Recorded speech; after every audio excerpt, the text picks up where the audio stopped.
शुल्काचं काय खरं नाही. इकडे निजाम, तिकडे मुघल, पलीकडे इंग्रज.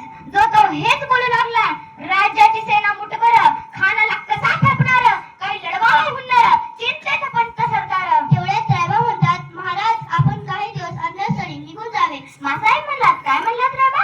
शिवाजी माझा पुत्र नव्हे तर अवघ्या मराठी जनांचा स्वाभिमान आहे. माझा पुत्र गमावला तरी बेहत्तर, पण मराठी मुलकाचा स्वाभिमान जाता कामा नये. अशा वाघिणीचा तो छावा, अशा वाघिणीचा तो छावा, गनिमाला कसा ठेचावा, डोक्यात गनी विकावा, भीतीचा धाडला सांगावा. प्रतापगडावर आमने सामने भेटीचं सांगावा. खानानं हसत हसत कबूल केला. दिवस ठरल्याप्रमाणे प्रतापगडच्या पायथ्याशी खान, ओ प्रतापगडच्या पायथ्याशी खान, प्रतापगडच्या पायथ्याशी खान आला ते गुमान नाही त्याला जाण. शिवाजी राजाच्या करामतीची, शिवाजी राजाच्या करामतीची, आन त्यास नाही जाणीव शक्तीची, आन त्यास नाही जाणीव शक्तीची, आन करील काही कल्पने युक्तीची, हजी जी जी, आन करील काही